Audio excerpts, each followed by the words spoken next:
Hello friends, welcome to our channel. మా channel name వచ్చేసి Shri Bhadrakali trends. దాంట్లో రిషిత ముచ్చట్లు.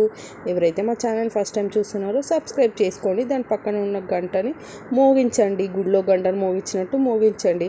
అయితే sweet house style pakodi, palak pakodi అనమాట. ఇది చేసుకునే విధానం చూసేసాము. ఫస్ట్ ఏంటంటే చిల్లీస్ని రోట్లో వేసుకొని మంచిగా దంచుకోవాలి అన్నమాట. మెత్తగా అయ్యే వరకు దంచుకోవాలి. ఉత్తి చిల్లీస్ని, దాంట్లో జీలకర్ర ఏం అవసరం లేదు, కొంచెం మెత్తగా అయ్యే వరకు మంచిగా దంచుకోవాలన్నమాట. కచ్చపెచ్చ దంచుకోవాలి. దంచుకున్న తర్వాత ఒక బౌల్ తీసుకొని దాంట్లో పచ్చిమిర్చి దంచుకున్నది పేస్ట్, ఇంకా దాంట్లో కొంచెం జీలకర్ర యాడ్ చేసుకోవాలి. జీలకర్ర యాడ్ చేసుకున్న తర్వాత పసుపు యాడ్ చేసుకున్న తర్వాత శనగపిండి, మనం పకోడీ చేసుకోవడానికి శనగపిండి యాడ్ చేసుకుంటాం కాబట్టి శనగపిండి అనేది యాడ్ చేసుకోవాలి. దీంట్లో బియ్యపిండి అస్సలు ఏం అవసరం లేదు, ఓన్లీ శనగపిండి. కొంతమంది బియ్యపిండి కూడా వేసుకుంటారు కానీ అవసరం లేదు. శనగపిండి, దాంట్లో తగినంత ఉప్పు అనమాట. ఉప్పు వేసుకున్నాక మంచిగా నీట్గా మిక్స్ చేసుకోవాలి. మిక్స్ చేసుకున్న తర్వాత టేస్ట్ కోసం కరివేపాకు అండ్ కొంచెం లైట్గా కారపొడి అనమాట. మనం పచ్చిమిరపకాయలు పేస్ట్ వేసుకున్నాం, కొంచెం లైట్గా కారపొడి అనేది వేసుకొని నీట్గా మిక్స్ చేసుకోవాలి అనమాట.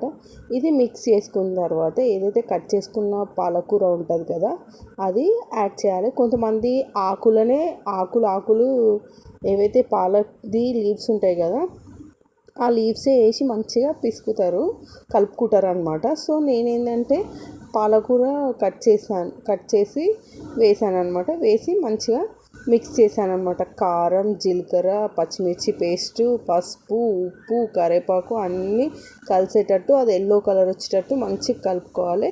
సో ఇలా బ్యాటర్ అనేది రెడీ అయిపోయింది. రెడీ అయిపోయిన తర్వాత ఒక బౌల్ తీసుకొని దాంట్లో ఆయిల్ వేసుకొని ఆయిల్ హీట్ అయ్యే వరకు వెయిట్ చేసిన తర్వాత ఏదైతే రెడీ అయిన బ్యాటర్ ఉంటుంది కదా పాలక్ పకోడీ, అది చిన్నగా వేసుకోవాలి అన్నమాట. మనం ఇట్లా మామూలుగా మంచిగా మిక్స్ చేస్తాం కదా, అట్లా కూడా మిక్స్ చేసుకున్నట్టు వేసుకోవచ్చు. చిన్నగా ఇట్లా వేస్తే కూడా నీట్గా పడతాయి అన్నమాట. చిన్నగా మంచిగా వస్తాయి, పిల్లలకి తినడానికి కూడా ఈజీ అవుతాయి అన్నమాట. సో అట్లా వేసాక కొంచెం అది ఫ్రై అవుతుంటే లైట్ ఎల్లో వస్తుంది. లైట్ ఎల్లో వచ్చిన తర్వాత మంచిగా ఆయిల్లో మంచిగా డీప్ ఫ్రై అవ్వనివ్వాలన్నమాట.